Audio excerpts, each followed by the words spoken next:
Bonsoir à tous. Donc on va commencer la séance. Je vais vous demander de prendre place s'il vous plaît. Et dès que tout le monde sera installé, on va attaquer l'appel. Donc Maxime Marchand présent, Marie-Laure Walter, Jean-Louis Labourère, Christelle Buria, Robert Abran, Cécile Bonneau. Monsieur Bikiré est excusé, il m'a donné procuration. Madame Julie Savy est excusée, elle a donné procuration à Madame Walter. Et on souhaite à Monsieur Bikiré un prompt rétablissement. Monsieur Detré, je l'ai vu arriver. Julie Desmoulins. André Mourgue. Patrice Thomas est excusé, il a donné procuration à Monsieur Abran. Et on lui souhaite à lui aussi un prompt rétablissement. Monsieur Jacques Sabatier. Monsieur Francis Jangou. Monsieur Serge Amban, Madame Géraldine Campins, Dominique Pignatel, Didier Zika, Valérie Villemar, Elisabeth Maraini. Marionnef a signalé qu'elle serait en retard, donc je vais les mettre absentes pour l'instant à confirmer. Monsieur Pierre Valentin Verne. Je vous désigne Monsieur Verne, secrétaire de séance, comme à notre habitude. Monsieur Alain Levinspul. Marie-Christine Bertrandi Campana. Ah ben voilà, Madame Neff est arrivée, présente. Monsieur Étienne Herpin. Madame Christine Beaulieu est aussi annoncée en retard, donc je la mets absente en attente. Monsieur Bruno Chex. Madame Valérie Masson-Ragusa. Et Madame Châtonnet est excusée, elle a donné procuration à Monsieur Jean-Louis Labourère. Nous allons donc ouvrir l'ordre du jour de ce conseil municipal. Je souhaitais tout d'abord, bien entendu, en introduction, vous signaler que la séance est enregistrée, sera diffusée dès demain matin, mais que suite à un souci de ligne internet, elle ne peut pas être diffusée en direct. Avant de passer à l'approbation du procès verbal, je tenais à vous donner quelques petites explications, parce que c'est vrai qu'on s'était vu à la mi-décembre et on pensait ne pas avoir à se revoir tout de suite. Monsieur Detré nous donnera un petit peu plus de détails tout à l'heure, mais la décision modificative numéro 2, la délibération numéro 2, devait impérativement être passée avant le 15 janvier, puisque vous le savez, nous changeons de trésorerie, nous passons de la trésorerie de Martigues à la trésorerie d'Istres, et donc ces régulations devaient être faites avant que le transfert soit effectif, et c'est une demande expresse de la trésorerie, mais je pense que Monsieur Detré vous détaillera tout ça tout à l'heure. Nous commençons donc par l'approbation du procès verbal de la séance du conseil municipal du 13 décembre. Est-ce qu'il y avait des questions sur ce procès verbal? Monsieur Labourère. Bonsoir. Bonsoir à tout le monde. Je crois que j'ai souhaité à tout le monde. Oui, je voulais intervenir à la fin, là, je voulais m'excuser auprès de Monsieur Chex.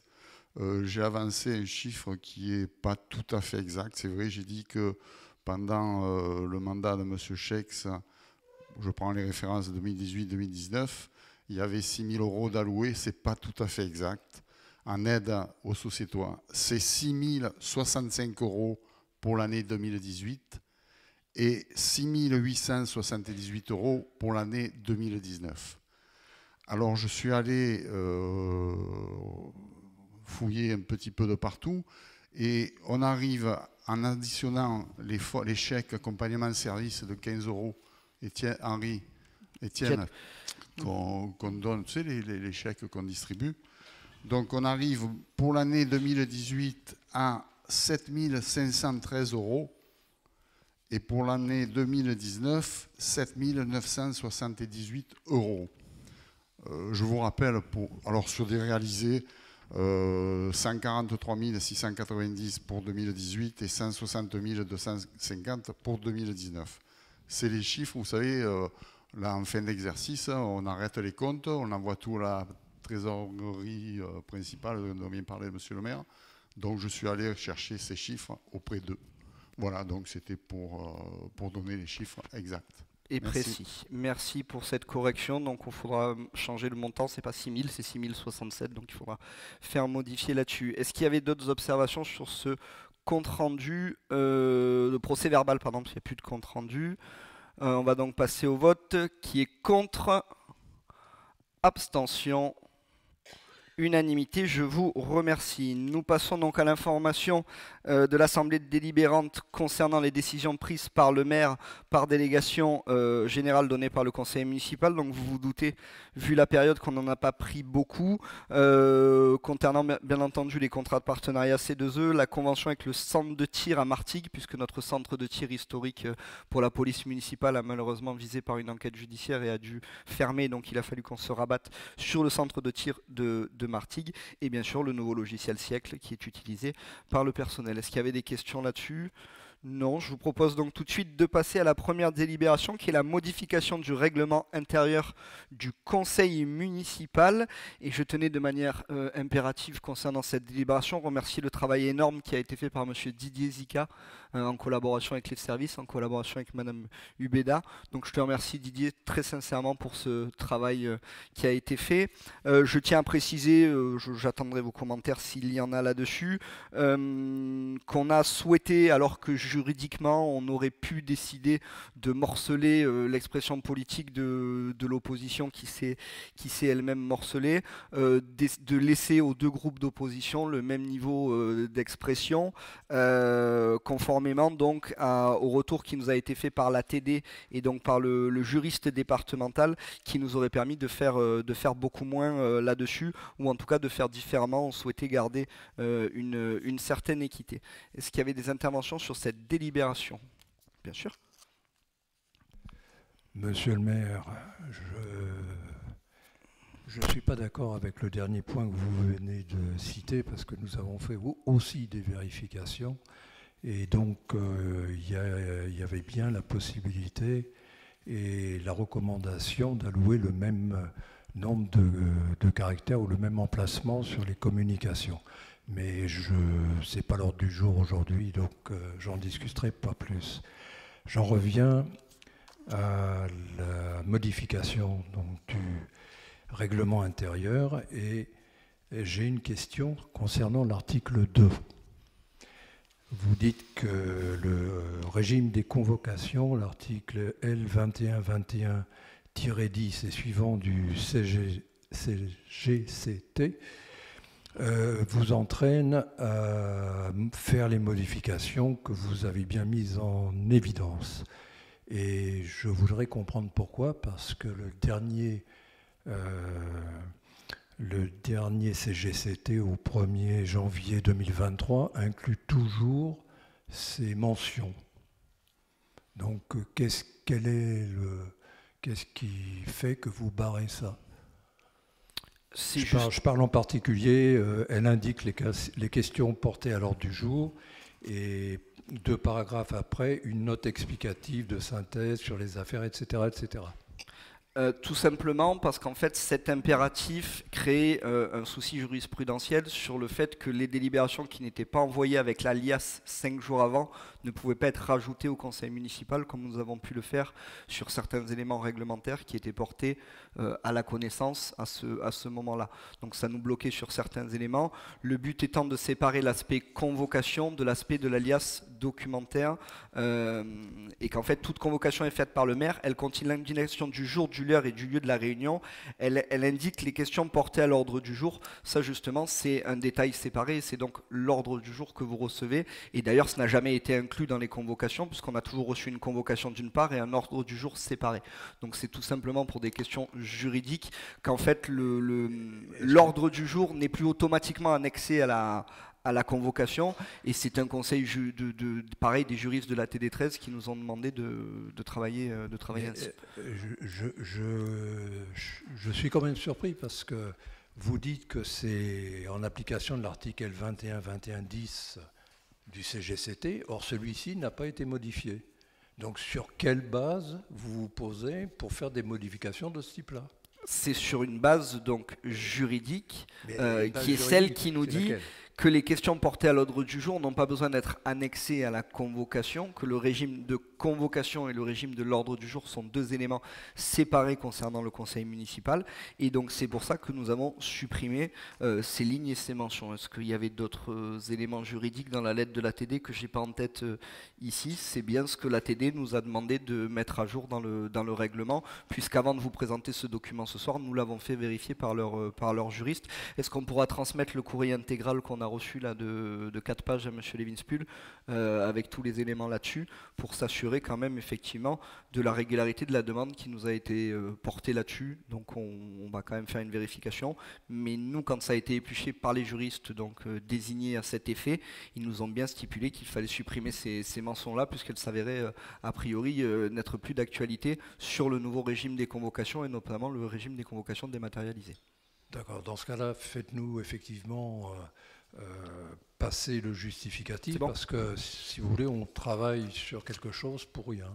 Il n'y a pas de souci, on vous fait passer l'analyse juridique complète, que vous puissiez être éclairé là-dessus, et le cas échéant, n'hésitez pas, si vous le souhaitez, à vous abstenir, de manière à ce que vous puissiez avoir rapidement tous les éléments là-dessus. Oui, parce qu'effectivement, on avait trouvé que c'était un petit peu ambigu. On avait eu la crainte ou peut-être la mauvaise compréhension que ça remettait en cause les notes explicatives. Non, bien sûr Voilà. que non. Donc, bien sûr que non. Les notes explicatives accompagnent toujours les décisions. Le but n'est pas là. Vous m'entendez suffisamment souvent répéter le mot transparence. Je ne me serais pas avisé de supprimer les notes explicatives. Quand vous avez, je prends un exemple typique aujourd'hui, les rapports sur le prix de la qualité de l'eau et l'assainissement qui fait quand même plus de 327 pages, je vous avoue qu'effectivement les notes explicatives sont le bienvenu, et 800 pour les déchets. Donc voilà, les notes explicatives sont effectivement le bienvenu. Il est absolument hors de question de les supprimer, je vous le confirme. On va passer au vote là-dessus. Il y avait une autre observation? Non, j'ai encore deux questions, mais c'est peut-être lié à la même chose. Sur l'article 5, vous dites la liste des questions orales auxquelles il sera répondu est énoncée par le maire, etc. Et tout ça, c'est barré.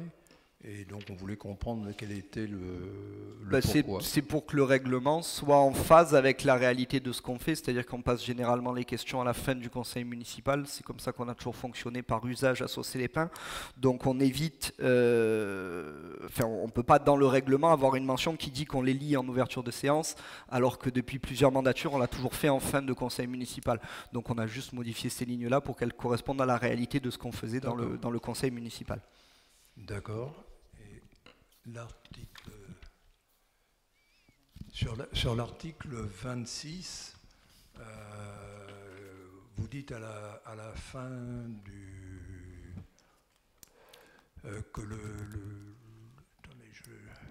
les noms des votants et le sens de leur vote et les discussions au cours de la séance seront donc enregistrés sous réserve d'audibilité.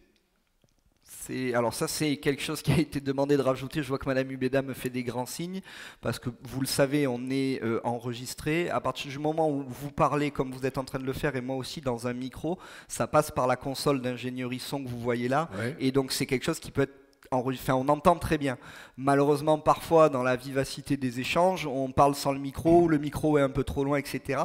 Et au moment où Madame Hubeda tape le compte-rendu, elle a beau repasser la bande-son 15 fois, elle ne comprend pas ce que la personne a dit, donc elle le notifie dans le procès-verbal, en général inaudible, pour quand même préciser que la personne a parlé. Mais malheureusement, si dans le procès-verbal, on n'entend pas exactement ce qui est dit parce que l'intervention n'a pas été faite au micro, malheureusement, parfois elles sont dans la contrainte de notifier que la personne a parlé, mais d'écrire inaudible ou non compréhensible. Donc c'était pour ça aussi qu'il fallait le préciser dans le règlement. D'accord. Je dirais le point qui nous titille un petit peu, c'est de dire dès lors qu'on enregistre, il faut avoir le bon matériel, quoi. Et il faut l'utiliser correctement. Si on parle dans les micros, on entend très bien. Le problème, c'est les interventions qui sont faites hors micro. Parfois, on est côte à côte, on se répond, on se parle. C'est arrivé, je veux dire, en général, et je parle sous ton contrôle, Non, Virginie, quand ça se produit, en général, en plus, c'est sur des détails, c'est rarement au moment où on a les explications les plus importantes sur les dossiers stratégiques de la ville. C'est des petites réflexions en fin de phrase qu'on n'a pas entendues, ou Marie-Christine qui va compléter une intervention, qu'on va entendre derrière dire la phrase. Nous, autour de la table, on l'aura très bien entendu, mais malheureusement, sur la bande-son, cette phrase-là, elle sera inaudible, donc on sera obligé de la qualifier en inaudible là-dessus. C'est pas Marie-Christine à côté. Hein. Non, j'ai dit Marie-Christine parce que, en l'occurrence, plusieurs fois c'est arrivé avec Marie-Christine, mais là c'est Marie-Laure qui souhaitait d'ailleurs intervenir à ce sujet. C'est tout neuf, arrête. Ouais. Ah voilà, dis plutôt ça. C'est bon, ça marche. C'est inaudible. Monsieur Levinspul. Monsieur Levinspul. Chère madame. Comment vous dire? Dites-moi tout. Pour avoir été dans l'opposition, vous vous rappelez les comptes rendus et les PV qui étaient tapés, Mais qui étaient remis? Je me souviens bien, si vous voulez, Voilà. et Moi aussi. c'est justement pour ça que je le dis, Ouais. c'est que je ne voudrais pas qu'on s'abrite derrière une phrase comme ça dans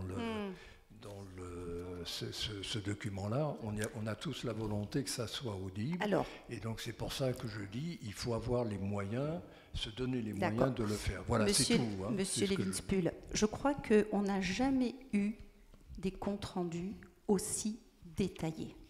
Je peux vous dire que c'est une charge, et vous le savez, de travail énorme qui a été demandée, exigée auprès des agents. Et je peux vous dire que c'est un travail très fastidieux. Fastidieux à écouter. Avant, ce n'était jamais comme ça, retranscrit. Fastidieux parce qu'il faut beaucoup de concentration, beaucoup de temps. Et c'est vrai que peut-être, à un moment donné, si les gens ne parlent pas correctement dans les micros, elles ne peuvent pas, elles préfèrent ne rien mettre parce que ça pourrait être mal interprété. Donc moi je veux bien tout, vous avez raison, c'est peut-être, mais attention monsieur Levinspul, on n'a jamais eu ce genre de compte rendu auparavant. Donc on passe de rien à quelque chose de hyper détaillé parce que justement depuis le début on est tout à fait dans tout ce qui dans la transparence, on va dire, voilà, dans l'honnêteté, donc je crois qu'à un moment donné il faut arrêter. Non, Madame Walter, on va peut-être arrêter les échanges. Je suis d'accord avec ce que vous dites. Et d'ailleurs, on s'est fait la réflexion comme quoi les comptes rendus étaient bien meilleurs aujourd'hui.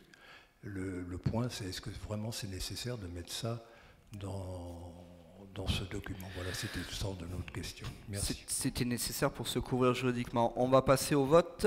Non, attends, Oui, bien sûr. Moi, je voudrais intervenir sur les commissions municipales. Alors, c'est clair que... Quel article? Ah, pardon, excusez-moi, le 30 le le 27. C'est un peu fort, non?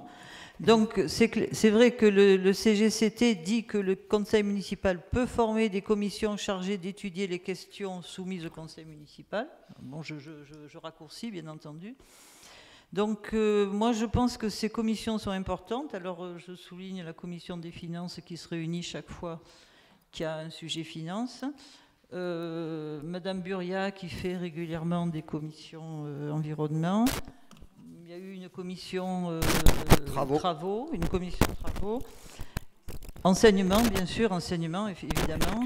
Oui, tout à fait. Fait régulièrement les conseils d'administration du CCAS aussi, où on se voit. Voilà, tout à fait. Voilà. Par contre, moi, je pense que ce serait intéressant, et c'est notre souhait, effectivement, que chaque fois qu'il y a un sujet un peu particulier, notamment en urbanisme, je regrette que Madame Savine ne soit pas là, ce serait intéressant d'avoir justement une commission sur l'urbanisme pour pouvoir examiner les dossiers. On n'a pas le temps, c'est clair, en conseil municipal, de rentrer dans le détail, ce serait fastidieux pour tout le monde. Puis des fois, les choses sont un peu pointues. Et c'est vraiment le lieu où on peut discuter dans le détail des sujets qui sont mis à l'ordre du jour du conseil municipal. Je vais en faire la proposition si à Madame Perrochon. Voilà, et on va tâcher de trouver quelque chose par rapport à ça. On va passer au vote. Qui est contre? Abstention. Qui est pour? Allez, on va passer à la délibération suivante. Et donc, je vais laisser la parole à monsieur Stéphane Detré, puisqu'il s'agit d'une délibération technique, certes, mais d'une délibération finance. Stéphane, on t'écoute. Merci, monsieur le maire. Bonsoir à toutes, bonsoir à tous. Donc, délibération, oui, qui porte sur une DM sur des dernières opérations de l'année 2022 qui ont été nécessaires suite à la vente du terrain Nexity en fin d'année, dans le courant du mois de décembre, mi-décembre de mémoire. Également sur un rattrapage à faire sur le 014 à hauteur de 16 000 €, mais j'y reviendrai dans le détail, dont on a pris connaissance au dernier P503, celui de décembre. Et puis plutôt une bonne nouvelle concernant les travaux en régie, sur lesquels il a fallu faire un réajustement en crédit. Pour justement, on était parti sur 20 000 et en fait, on se doit de rajouter 29 000. Donc il y a 3 opérations principales qui sont concernées dans cette DM. Donc dans l'ordre, on voit donc sur le 014 une augmentation de crédit nécessaire à hauteur de 16 000 € que nous avons compensé par une réaffectation de crédit sur le 011 par le biais du 011. Donc on a bien les moins 16 000 et les 16 000 qui équilibrent l'opération et donc l'augmentation de crédit du 014. Vous avez ensuite le 67 en charge exceptionnelle à hauteur de 146 000 €. Je vous parlais du terrain de Nexity, c'est correspondant aux 10% de taxes qui sont liés à la vente du terrain de Nexity vers la déchetterie, qui a été vendu 1 460 000 €. Donc on soustrait 10% de cette somme, donc on arrive à une taxe équivalente à 146 000 € que nous compensons donc à la fois par le 012, où nous avons pu récupérer 130 000 € et 16 000 € sur le 68 en dotation provision. Donc 130 et 16, ça fait bien 146. Donc on a bien notre plus en 146 000 en augmentation de crédit sur le 67, compensé par le 012 et le 68 à hauteur de 130 000 et 16 000 €. Ça, c'est pour la partie dépenses. La partie recettes, j'en parlais, il s'agit des travaux en régie, à hauteur de 29 000 €. Donc, nous passons sur l'opération d'ordre 042 en augmentation de crédit sur la partie recettes, compensé par un 013, voilà, je le vois, voilà, merci, un moins 29 000 en diminution de crédit. Et on retrouve, puisque c'est une opération d'ordre, évidemment, son pendant en investissement, les 29 000 du 042 qu'on retrouve en 040 en investissement, compensé par 29 000 que nous avons récupéré sur le chapitre 16 sur la partie emprunt. Est-ce qu'il y avait des questions avant que nous passions au vote? Oui. Oui, j'avais une question sur la diminution des charges de personnel de 130 000 €. Oui. Est-ce que vous pourriez expliquer à quoi ça correspond exactement? Il y a plusieurs choses qui rentrent en ligne de compte. Vous avez notamment des remplacements de postes. Si on prend un bon exemple avec M. Cuillet ici présent, qui a remplacé Audrey de Gaspard, qui est arrivé avec pas le même niveau de rémunération, par exemple. On a d'autres exemples comme ça. Pardon ? Oui, bien sûr. Et des départs en retraite, essentiellement, qui n'ont pas été remplacés dans le cours de l'année. Combien de départs en retraite? Alors, je crois que c'est 3, 4, 5, non 5 5. Voilà, 5 départs en retraite. Et on peut connaître les postes? Alors là, dans le détail... C'est dans le tableau des effectifs, le dernier qu'on a voté au 13 décembre. Hein, les postes qui ont été supprimés, c'est les postes des champs qui sont partis en retraite. Ils ne seront pas remplacés? Pas tous. Il y a eu des remplacements, il y a eu des transferts entre services. C'était l'objet du nouvel organigramme où il y avait les éléments qui étaient inclus là-dessus.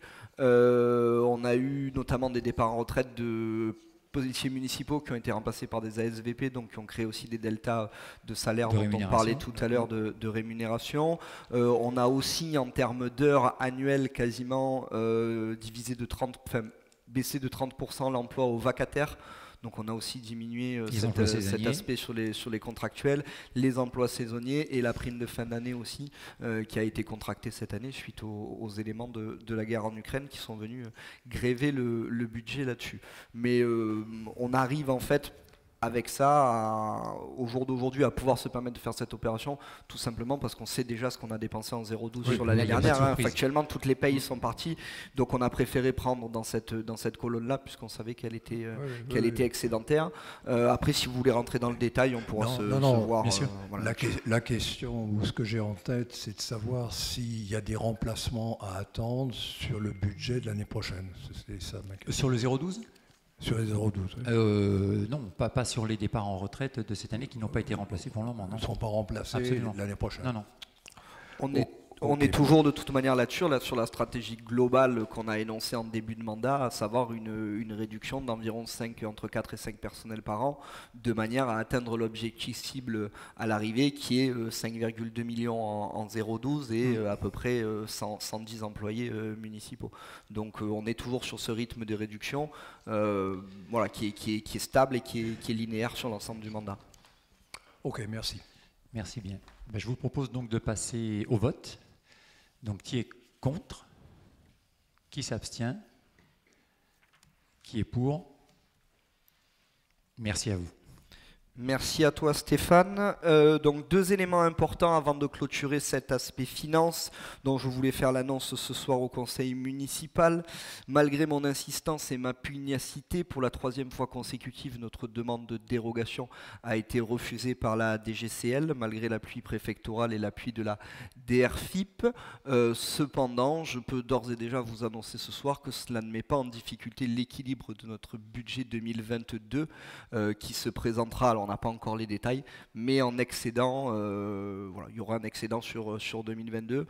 Donc je tenais, au-delà du fait que malheureusement cette dérogation n'a pas été acceptée, à remercier l'ensemble des élus et l'ensemble des services qui ont fait sur cette année 2022 des efforts important pour que nous puissions obtenir ce résultat qui est un gage de notre bonne tenue des comptes, de notre bonne santé financière et du fait que nous avons été des gestionnaires responsables. Donc merci pour ça et merci pour votre travail. Oui, juste rajouter un mot, dans la mesure où de toute façon on savait qu'elle n'était pas accordée de fait, évidemment qu'on avait pris les précautions nécessaires pour se dire on va quand même agir comme si elle ne venait pas. Donc on a pris les mesures nécessaires en restriction de budget, évidemment. Merci à vous. Merci Stéphane. Je vous propose donc de passer à la délibération numéro 3, qui est la cession de la parcelle AL 69, qui concerne donc l'avenue des 3 communes. Je ne sais pas si Jérôme, tu as prévu de projeter un plan peut-être pour que ça soit un peu plus... Ah, malheureusement, on n'a pas le plan.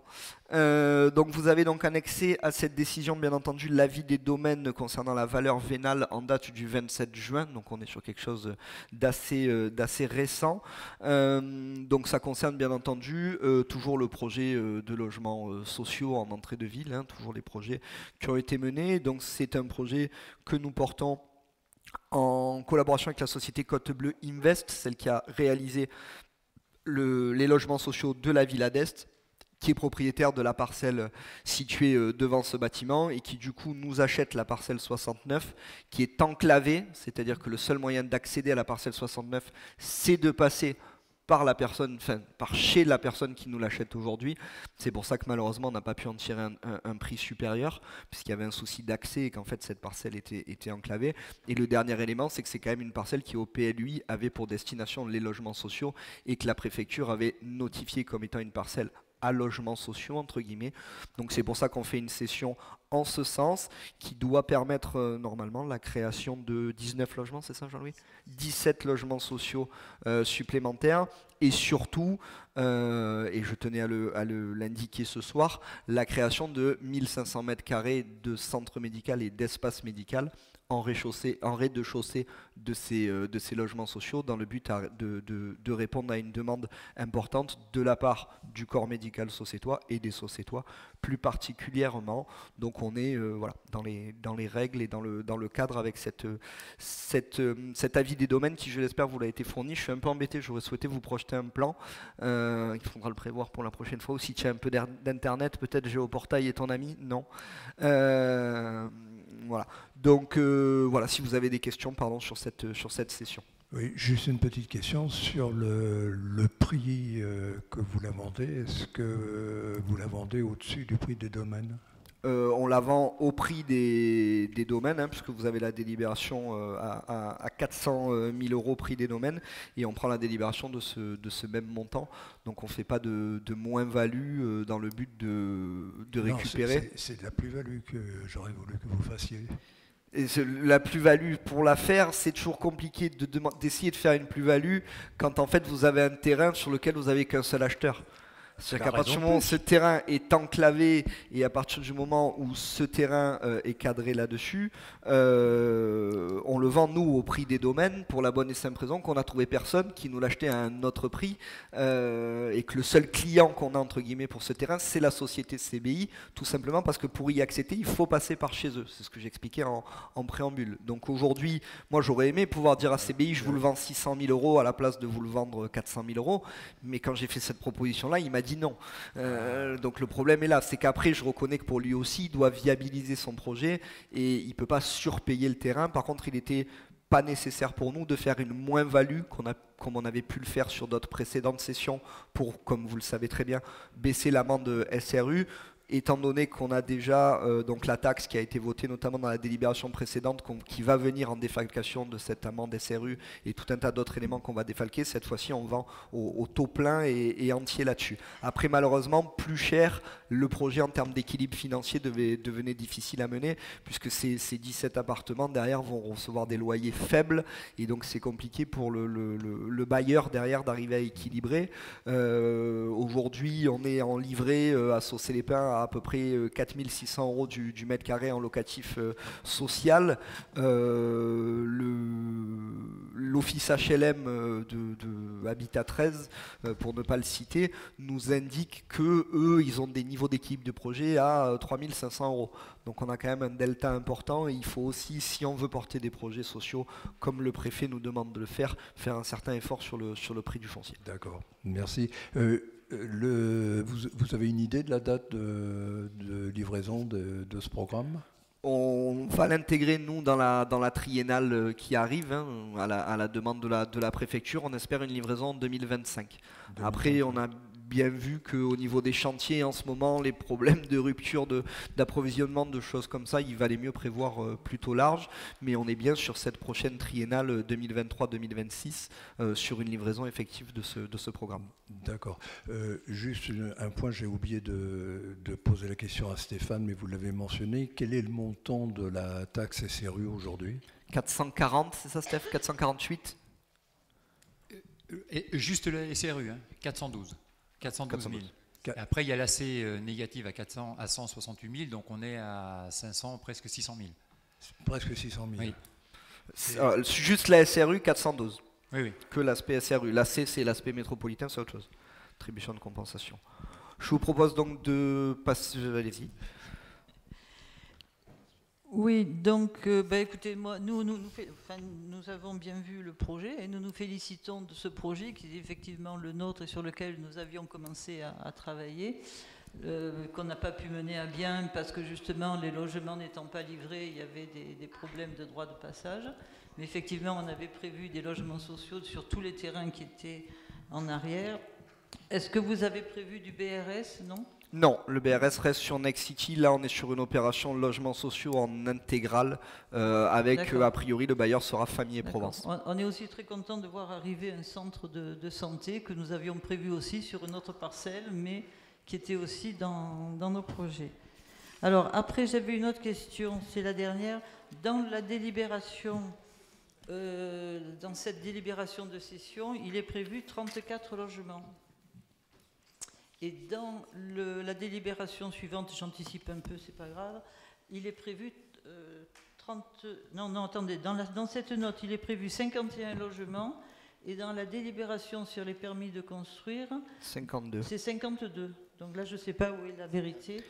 C'est 51 le bon chiffre. Alors, 51 le bon chiffre, et il y a un local qui appartiendra à la mairie, vous savez, toujours pareil, pour qu'on ait des droits de regard sur le syndic et le machin, et en fait il est compté à part entière, mais ça fait 1 mètre carré, donc c'est pas un logement à part entière, mais on a de la surface dans la copropriété de manière, comme d'habitude, à avoir un droit de regard. D'accord, vous l'appelez ça un logement, nous on l'avait prévu effectivement pour les résidents de tourisme, et on avait mis un garage ou une place de garage. Exactement. Ou un truc comme ça. D'accord. Par rapport à ça, dernier élément qui me semble important de préciser, on est en train de voir avec le bailleur aussi pour récupérer à l'intérieur de cette infrastructure une salle qui pourrait être mise à disposition d'une 50aine de mètres carrés.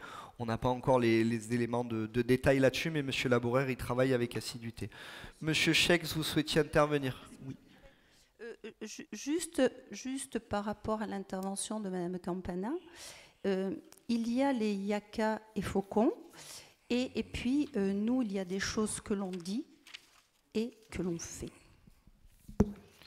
Merci. Monsieur Chex.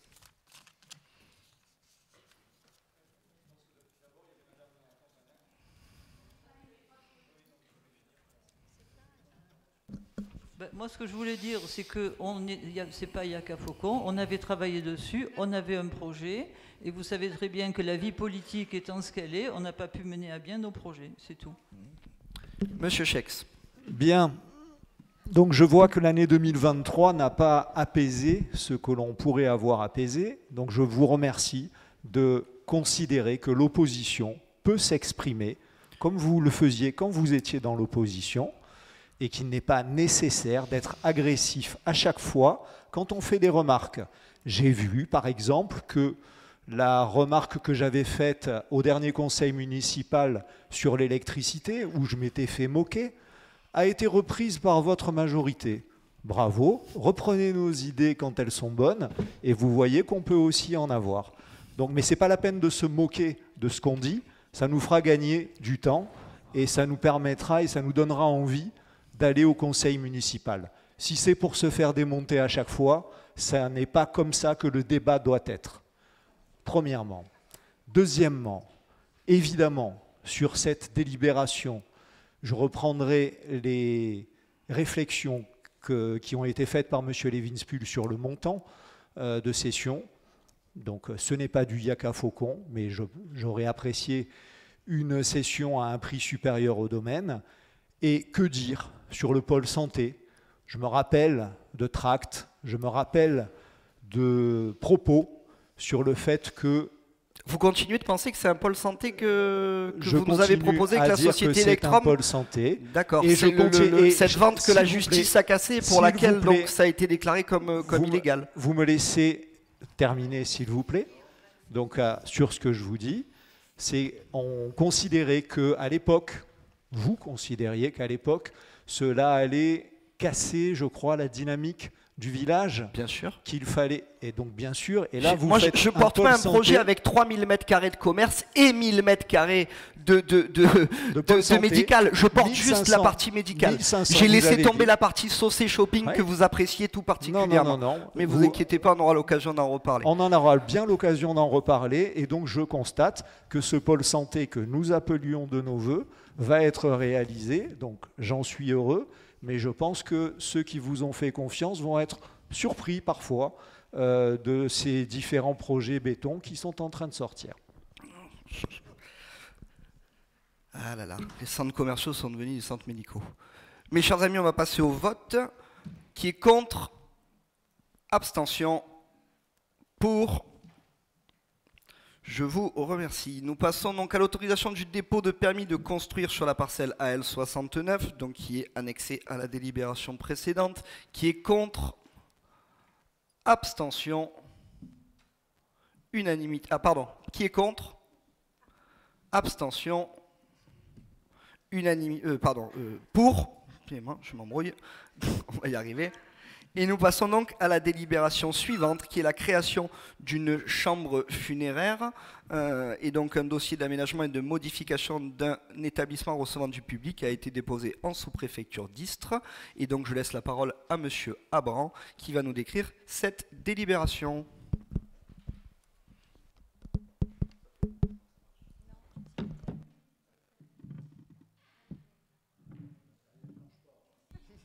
Non, c'est nous qui ne savons pas le faire marcher. Merci, monsieur le maire. Donc cette délibération, il faut savoir d'une qu'elle nous est imposée. Voilà, elle nous est imposée parce que c'est la sous-préfecture qui nous l'impose. Nous, il faut savoir que l'entreprise Giacomo est venue nous trouver pour dire qu'elle souhaitait faire une chambre funéraire. Le service d'urbanisme a rejeté, tout simplement parce qu'à l'entrée du village, on voit très mal une chambre funéraire. Nous, il faut savoir aussi que notre équipe travaille sur le nouveau cimetière, puisqu'on a un gros problème là-dessus, et vous le savez, c'est pas la première fois que je le dis.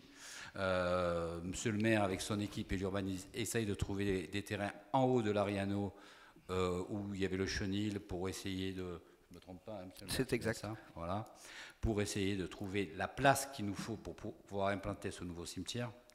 Et bien sûr, la chambre funéraire, c'est pas aujourd'hui qu'on la trouve, que ça vient à l'ordre du jour. On y a déjà réfléchi. Pourquoi? Parce que beaucoup de sociétés avoir soit à Martigues, soit à Châteauneuf. C'est bien ça, M. Roure. Hein, et beaucoup de sociétés souhaitent pouvoir avoir une chambre funéraire pas loin de leur domicile. Surtout les personnes âgées, elles ont envie de ne pas aller jusqu'à Martigues ou à Châteauneuf et pouvoir aller sur Saucé. Donc c'est vrai que nous avons réfléchi, nous, à un jour, si on faisait une chambre funéraire, la faire dans ce nouveau cimetière ou approximatif de ce nouveau cimetière, mais pas en bas de Camus. Voilà. Donc sachez-le que M. Giacomo, ayant eu une réponse négative de l'urbanisme, une réponse négative de M. le maire, puisqu'il a vu, hein, est passé par la sous-préfecture d'Istres, et la sous-préfecture d'Istres, donc cette délibération, nous impose de la passer en conseil municipal. Si nous ne la passons pas en conseil municipal, de fait, il pourra construire sa chambre funéraire. Donc la délibération, elle vous est soumise. Voilà, je vous ai tout dit par rapport à ça. Je ne vais pas rentrer dans les détails écrits. Donc, vous avez compris la problématique. On est d'accord avec vous, c'est-à-dire que nous non plus, ça ne nous convient pas. C'est super. Pour les mêmes raisons, c'est-à-dire qu'il y en a une à Martigues, il y en a une à Châteauneuf, et qu'en plein centre-ville, on ne juge pas ça le bon emplacement. Il y a aussi un problème d'habitation. S'il y a un local, il est peut-être bon de réfléchir à autre chose de plus... excentré. Voilà, on a un problème d'habitation à côté, oui. Donc vous comprenez bien que ça a déjà existé, il y a eu des jurisprudences à Douai et tout. Bon, Madame Savim nous les a sortis pour montrer que vraiment on allait vers un gros problème, et on sait très bien que les sociétois n'admettront pas cette chambre funéraire à l'entrée. Voilà. Pour revenir en complément là-dessus, voilà, c'était très bien résumé par Robert. Compléter et dire que nous, on souhaiterait que ça soit un service municipal, parce que c'est quand même un service qui est rentable. Donc plutôt que de le laisser à une société privée, une société tiers, on souhaiterait créer un service qui soit géré de manière municipale et qui permette d'assurer l'équilibre entre les différents prestataires présents sur la commune. Et j'en profite pour saluer Monsieur Roure qui est présent avec nous ce soir, parce qu'il est attentif sur les questions qui portent sur tout ce qui concerne le funéraire. Et voilà, et s'assurer d'une égalité de traitement entre les différentes entreprises et assurer que ces fonds qui sont générés par une chambre funéraire soient bien encaissés entre guillemets par la mairie et pas par un tiers. Est-ce que vous souhaitiez intervenir, Monsieur Chex? Oui.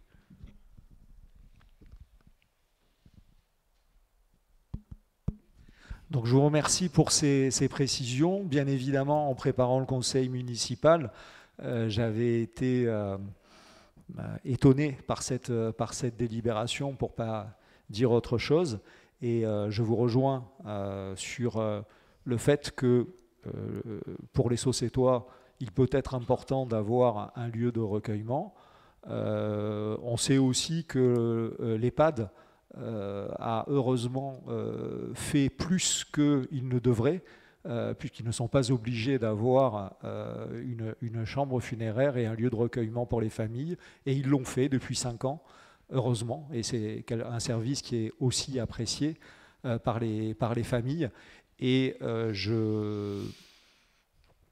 il faudra débattre, puisqu'il peut y avoir, comme c'est fait à Martigues et à Châteauneuf, un service municipal. Il y a aussi des entreprises qui sont présentes sur la commune qu'il faut entendre. Voilà, donc ça sera un débat qu'il faudra avoir, mais grâce à ces précisions, nous aurons, je pense, une délibération à l'unanimité, mais à l'unanimité contre, puisque, en tout cas, c'est le sens du vote que je ferai. Donc c'est parti. Qui est contre ? Unanimité, je vous remercie. Je l'avais jamais vu celle-là. Et merci Robert pour ton travail sur ce dossier. Il nous reste donc à voir 2 rapports que la métropole nous demande impérativement de vous présenter. Je ne suis même pas sûr qu'ils doivent être votés. Non, voilà, c'est des rapports donc, qui concernent la présentation. Je remercie chaleureusement M. Ibanez qui s'est épluché les 2 rapports de 400 pages et de 800 pages et qui nous a fait ces très jolies notes de synthèse explicatives. Ce qu'il faut en ressortir et ce qui me paraît important d'indiquer ce soir à tous les citoyens sociétois, c'est tout d'abord le fait que le rapport sur le prix et la qualité des services déchets donc intègre bien le projet de la nouvelle déchetterie de Saucé-les-Pins qui, vous le savez, me tient à cœur mais a pris du retard du fait des transformations en cours à la métropole. Mais c'est rassurant pour nous de voir qu'il est bien au rapport d'activité et qu'il est bien dans les projets qui seront montés et inscrits au PPI de l'institution. C'est quand même rassurant. Autre élément qui me paraît quand même important de divulguer ce soir et de donner, c'est la hausse prochaine de la taxe sur les ordures ménagères sur notre territoire, puisqu'a priori la métropole va décider un rééquilibrage pour que l'ensemble des communes, des 92 communes de l'espace métropolitain aient un niveau de taxe sur les ordures ménagères équivalent. Donc les discussions sont encore en cours, mais a priori le taux passerait de 11,5 à 13, d'après les derniers éléments de discussion que nous pouvons avoir à la métropole. Voilà, la note de synthèse était très bien faite et permettait de ressortir de ce rapport ce qu'il y avait de plus intéressant.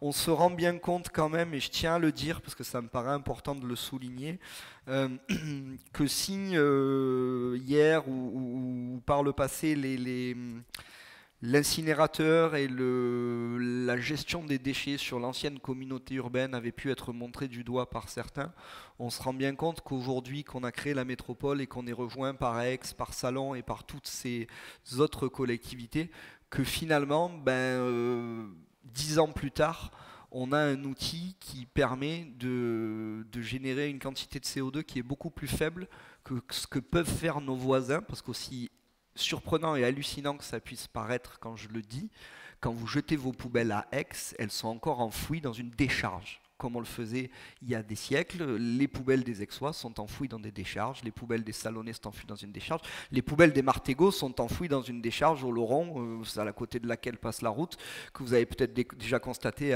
au niveau de cette déchetterie. Voilà, finalement, peut-être que cet incinérateur qui avait beaucoup alerté sur les polluants présents dans l'air et ces choses-là, finalement, avec le recul et sur le temps long, on se rend compte que c'est quand même un outil qui nous permet aujourd'hui de valoriser nos déchets, que les autres nous envient. Et aujourd'hui, ces gens-là nous disent il ne vous reste pas un petit peu de place dans votre incinérateur pour qu'on puisse venir y mettre nos poubelles. Donc c'est compliqué, c'est des sujets qu'on doit aborder tous ensemble à la métropole. Mais je pense que c'était important de le préciser. Et c'est aussi, je trouve, ce qui ressort de ce rapport. Voilà, juste oui, bien sûr. Une petite aparté, parce que ce que vous venez de dire, là, ça me rappelle des souvenirs. À l'époque, j'avais été assigné avec tous ceux qui avaient voté pour l'incinérateur. Voilà, puisque j'étais à la commission de la métropole à cette époque-là. Et nous avons tous été assignés. Voilà. 12 ans plus tard, on se rend compte que c'était une bonne décision. Est-ce qu'il y avait une intervention sur le rapport sur les déchets ? C'est bon ? Oui. Voilà. Effectivement, moi je rejoins tout à fait ce que vous avez dit, monsieur le maire, sur le centre multifilière de traitement des déchets. qu'on assimile souvent d'ailleurs à un incinérateur, alors que l'incinération, si je ne me trompe, c'est 20% des déchets, et qu'il y a un très très gros effort qui a été fait sur le tri, sur la valorisation thermique, sur la valorisation, et que la visite de cet outil est quelque chose de très, très intéressant. Et sachant qu'effectivement, en termes de pollution, de dioxines, etc., c'est un outil qui, par rapport à l'ensemble de la zone, contribue pour très peu, je ne citerai pas de nom, mais qui est remarquable avec des outils, les derniers outils. Moi, j'ai un peu... Alors, j'ai lu une partie du... Oh, je pensais que vous liriez tout, Marie-Christine. J'ai lu ce qui concernait notre territoire. D'accord. Alors, je ne vais pas faire un exposé là-dessus, c'est trop important. Ce que j'ai noté quand même certaines choses... Alors, il y a une augmentation. On a bien vu, mais je crois que Mme Burrier en a parlé à la dernière commission environnement, mais à laquelle malheureusement je n'ai pas pu assister. Les consignes de tri, on l'a tous vu, ont été modifiées en octobre 2022, ce qui fait que maintenant, enfin moi je vois pour moi, ma poubelle ordure ménagère elle est toute petite et l'autre... C'est le but. Vous êtes sur la bonne voie. Non mais c'est normal, je serais mal placé de faire autrement. Non, ma question c'était, est-ce que ça va impliquer une modification des fréquences de collecte? Parce que c'est peut-être plus nécessaire d'avoir les mêmes fréquences sur les ordures ménagères et ça peut faire des économies qu'on pourrait mettre ailleurs. Et notamment, est-ce qu'il va y avoir une extension des dépôts, enfin de mise à disposition des particuliers des poubelles jaunes? Moi, c'est quelque chose qui me remonte beaucoup. Les gens veulent avoir la poubelle jaune, le conteneur individuel, je ne sais plus combien de litres il fait dans leur jardin, et qui va dans le bon sens, parce que c'est vrai que si on n'a qu'à aller dans son jardin, on va la vider, alors qu'il y a quand même beaucoup de gens qui disent ben moi je ne l'ai pas, donc ils vont se faire voir. Enfin, ne le mettez pas dans le rapport, ça. Tu couperas au montage, Virginie. Donc je ne vais pas faire l'effort. Je pense que ça serait très profitable. Alors, moi j'en avais parlé avec la responsable des déchets à la métropole quand je travaillais là-dessus, qui m'avait dit que c'était un problème de collecte, et c'est vrai que le coût de la collecte est très cher, et que si on multiplie les conteneurs individuels, ça va augmenter les coûts. Par contre, moi, ce que je vois dans d'autres communes, par exemple à Bandol, on a 3 conteneurs. Donc, on a les plastiques, on a les papiers, on a les ordures ménagères. Les fréquences, c'est tous les 15 jours pour certains. Enfin, voilà, je voulais savoir, je ne vous demande pas une réponse, mais ce sont des pistes de réflexion que peut-être la métropole a déjà, qui me paraîtraient intéressantes. Après, moi, j'ai trouvé qu'à Saussay, on produisait beaucoup de déchets. J'ai un peu comparé par rapport aux communes, aux autres communes. Je mets Cassis en dehors. Et on produit beaucoup de déchets. Alors, je ne sais pas si ça veut dire quelque chose. Je ne sais pas s'il y a une réflexion là-dessus. J'en sais rien. J'ai simplement fait ce constat. Alors, en brut, on est plutôt devant, mais quand on ramène le chiffre par habitant, on est quand même assez performant. Sur les poubelles individuelles, avant de laisser Alain continuer là-dessus, vous le savez sans doute, j'en ai parlé ici, on a une expérimentation qui est en cours avenue de l'Ariano, où les poubelles collectives ont été remplacées aussi par des poubelles individuelles. Aujourd'hui, on est avec la métropole en réflexion sur ces sujets pour essayer de réorganiser les tournées, pour essayer de mettre en place plus de poubelles individuelles, d'avoir des fréquences effectivement moins importantes, etc. etc. Aujourd'hui, moi, ma position stratégique pour défendre les Saussaytois, elle est quand même sur ces sujets-là extrêmement sur la retenue. Aujourd'hui, la métropole subit des transformations, la loi 3DS l'impacte beaucoup et c'est des services que je connais très bien puisque jusqu'à la disparition des conseils de territoire, c'était une des délégations sur lesquelles je travaillais en tant que président de commission. Et aujourd'hui, typiquement, la déchetterie, elle aurait dû ouvrir à la rentrée 2021. On est en janvier 2023, là ça n'a toujours pas commencé et donc aujourd'hui prendre des engagements forts auprès de la métropole alors que cette dernière elle est en train de se redéployer, de se retransformer, c'est d'après moi pas judicieux. On va laisser les services retrouver une forme de connexion là-dessus. Les nouvelles consignes de tri aussi entraînent des flux qui diffèrent. À l'horizon 2025, on a aussi la collecte des biodéchets qui va arriver. Donc on va laisser un petit peu tout ça, entre guillemets, se décanter, en tout cas se remettre à plat, avant de tout chambouler, parce que je pense qu'il ne serait pas judicieux de demander aujourd'hui à la métropole trop de changements, parce qu'elle a déjà du mal, il faut le dire, et ce n'est pas une critique, à assurer aujourd'hui le service de base. Donc avant d'aller la chercher sur des services annexes et de lui demander d'en faire plus, on va déjà tâcher de veiller à ce que ce qui est dû aux Socétois en tant que service de base soit effectif et qu'on puisse avancer et travailler avec eux là-dessus. Oui, Alain. Oui, moi aussi j'ai lu le rapport, mais essentiellement les chiffres. Et j'ai essayé de regarder notamment le rapport, les tableaux de l'évolution des tonnages collectés par déchetterie depuis 2016. Et je voulais savoir si de votre analyse, ce que vous en pensez, parce que j'ai vu que Saucé se classait premier dans la diminution des déchets. Savoir si c'est quelque chose, si c'est une bonne conclusion ou pas. C'est une bonne conclusion parce qu'effectivement on produit moins de déchets. Là où j'émettrais un petit peu des réserves par rapport à ça, c'est de dire qu'aujourd'hui, au-delà de la quantité de déchets, c'est le flux de traitement qui est important. C'est le flux de traitement. C'est-à-dire qu'aujourd'hui, nous, je vous donne un exemple typique, vous triez le verre, je trie le verre, on met le verre de toutes les couleurs ensemble, qu'il soit teinté, pas teinté. Vous allez sur d'autres territoires, il y a le verre translucide d'un côté, le verre vert de l'autre, le verre de couleur verte, voilà, et le verre teinté noir, etc. Voilà, donc on peut aller encore beaucoup plus loin dans la qualité des filières de ce qu'on produit, et c'est ça aujourd'hui qu'on essaye de mettre en place avec la nouvelle déchetterie. C'est-à-dire qu'il n'y ait pas seulement déchets verts, mais qu'il y ait déchets par exemple à copeaux de bois d'un côté, où les copeaux vont partir vers des chaufferies comme celle de Martigues pour créer de la chaleur et être utilisé en énergie, et peut-être un déchet où ça sera plus là des déchets mous entre guillemets, où là on va plus partir sur du compost et on va pouvoir enrichir des terres. Aujourd'hui, le vrai défi, le vrai challenge, c'est d'améliorer le tri, d'améliorer les, si vous voulez, les segments qui sont choisis pour chacun des déchets, de manière à obtenir quelque chose derrière de plus précis et une revalorisation qui soit financièrement plus intéressante pour le prestataire, tout simplement. Voilà. Oui. Simplement et rapidement pour signaler que pour une fois, la métropole a fait quelque chose d'intéressant et de bien avec l'application Déchets Aix-Marseille, sur lequel on peut avoir et des informations intéressantes, faire des signalements en cas ce qu'ils appellent des incidents, par exemple un conteneur qui est plein, des ordures ménagères qui ont été répandues sur la voie publique, et que ça fonctionne très bien. Et on peut aussi faire les encombrants, commander les enlèvements d'encombrants par cette application Déchets, donc n'hésitez pas à la télécharger, elle est intéressante. On passe donc sur le rapport sur le prix de l'eau et l'assainissement. S'il y avait des remarques sur ce rapport-là, je vous avoue que c'est un sujet que je connais un petit peu moins bien pour ne pas avoir travaillé dessus, donc au niveau métropolitain. Chez nous, en tout cas, des investissements importants ont été faits, notamment sur la buse d'évacuation de la station d'épuration. Hein. Vous le savez, c'est des travaux donc, qui ont été coordonnés au niveau métropolitain et qui ont été assez importants.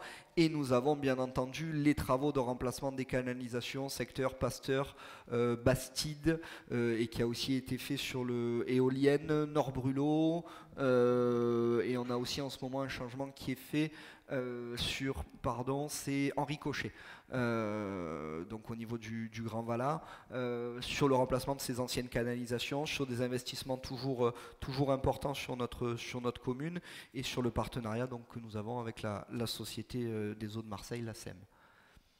Si c'est bon pour tout le monde, je vais lever... ah oui, pardon. Et que je connais bien. Alors moi, ce que j'aurais aimé dans le document, c'est avoir peut-être des informations un peu plus spécifiques à Saucé, au-delà effectivement des grandes politiques de la métropole qui sont effectivement intéressantes parce qu'elles fixent un cadre et une politique générale. Donc moi, ce que j'ai constaté, c'est que la station d'épuration, elle est conforme à la fois à la directive européenne et au texte réglementaire français. Je crois que c'est important.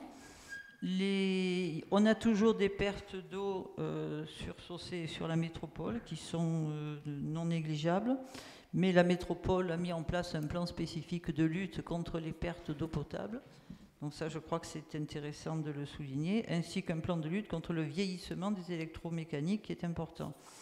Ce que j'ai noté aussi avec intérêt, c'est qu'ils ont fait une modélisation du rejet de la station d'épuration en mer qui est un préalable à l'allongement de l'émissaire de rejet. Alors je ne sais pas où ça en est. On avait commencé à travailler sur le sujet, donc si jamais il y avait des réunions, ça m'intéresserait d'y être associé. Et j'ai regardé le tarif de l'eau et j'ai fait un petit calcul. En 3 ans, le prix de l'eau a augmenté de 4,91% et de 16% par rapport à 2018 pour arriver au tarif actuel. Il y a des incohérences dans le rapport que je n'ai pas bien compris. Moi, je vois un prix de l'eau actuel à 3,77 et dans certains points, c'est 3,63. Il doit y avoir une petite taxe quelque part qui... je n'ai pas trouvé. Voilà, donc moi, je voulais souligner ce point-là. Et c'est vrai que le rapport est extrêmement détaillé, mais que ce qui nous intéresse particulièrement aussi, c'est la spécificité de Saucé. Merci pour ces interventions. Je vous remercie pour votre présence. Je vous souhaite une excellente soirée. Et je vous donne rendez-vous. Jérôme, on avait fixé la date, on a dit fin février pour le prochain conseil municipal. Fin février. La date exacte va être envoyée rapidement.